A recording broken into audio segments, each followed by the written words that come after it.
उसका नाम राजा था। वह केवल नाम से ही नहीं, बल्कि अपने स्वभाव और न्यायप्रियता से भी उस पूरे इलाके का सच्चा राजा था। ऊंचे पहाड़ों और हरे भरे मैदानों के बीच फैला उसका राज्य शांति और संतुलन के लिए जाना जाता था। सभी जानवर उसका सम्मान करते थे, क्योंकि राजा कभी अपनी ताकत का गलत इस्तेमाल नहीं करता था। राजा का सबसे प्यारा खजाना उसका छोटा सा शेर का बच्चा था, आयान।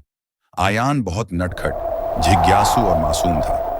उसे रंग बिरंगी तितलियां बेहद पसंद थीं। जब भी वह उन्हें उड़ते देखता, खुशी से उछल पड़ता और बिना कुछ सोचे समझे उनके पीछे दौड़ पड़ता। एक सुनहरी सुबह जब हवा हल्की हल्की चल रही थी और घास पर ओस चमक रही थी, आयान अपने परिवार के साथ मैदान में खेल रहा था। तभी कुछ सुंदर तितलियां उसके पास से उड़ती हुई दूर जाने लगी।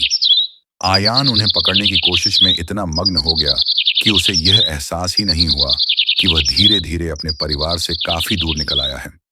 वह खतरे से बिल्कुल अनजान था और दुनिया को एक खेल समझ रहा था। उसी मैदान के पास ऊंची घास के बीच एक भूखा भेड़िया छिपा हुआ था। कई दिनों से उसे शिकार नहीं मिला था। उसकी आंखें सतर्क थीं और शरीर थकान से भरा हुआ। जैसे ही उसकी नजर अकेले शेर के बच्चे पर पड़ी, उसकी भूख और लालच जाग उठे।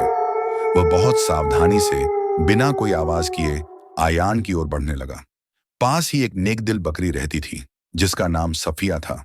वह शांत स्वभाव की थी और हमेशा दूसरों की मदद के लिए तैयार रहती थी। सफिया ने जैसे ही घास में छिपे भेड़िए को देखा और फिर आयान की ओर उसकी बढ़ती चाल पर ध्यान दिया, उसका दिल जोर जोर से धड़कने लगा। उसे समझते देर नहीं लगी कि शेर का बच्चा बहुत बड़े खतरे में है। सफिया जानती थी कि वह न तो भेड़िए से लड़ सकती है और न ही आयान को उठाकर वहां से ले जा सकती है, लेकिन वह डर कर चुप बैठने वालों में से नहीं थी। उसने तुरंत अपनी पूरी ताकत से जोर जोर से मिमियाना शुरू कर दिया। उसकी आवाज में डर भी था और मदद की पुकार भी। मिमियाते हुए वह तेजी से उस पहाड़ी की ओर दौड़ी जहां शेर राजा आराम कर रहा था।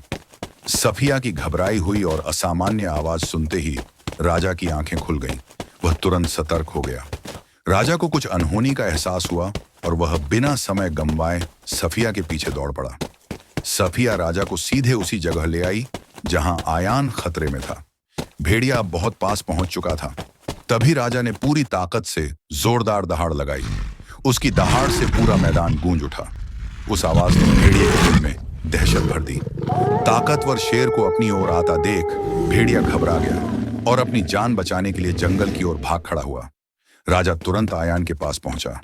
आयान डर के मारे कांप रहा था। राजा ने उसे प्यार से अपने पास लिया, अपने मजबूत पंजों में समेट लिया और उसे सुकून दिया। उसकी आंखों में आंसू थे, डर के भी और राहत के भी। राजा ने ऊपर आकाश की ओर देखकर भगवान का शुक्र अदा किया कि उसका बच्चा सुरक्षित है। फिर राजा की नजर सफिया पर पड़ी, जो थकी हुई लेकिन संतुष्ट खड़ी थी। राजा ने समझ लिया कि अगर सफिया समय पर बुद्धिमानी न दिखाती तो आज कुछ भी हो सकता था।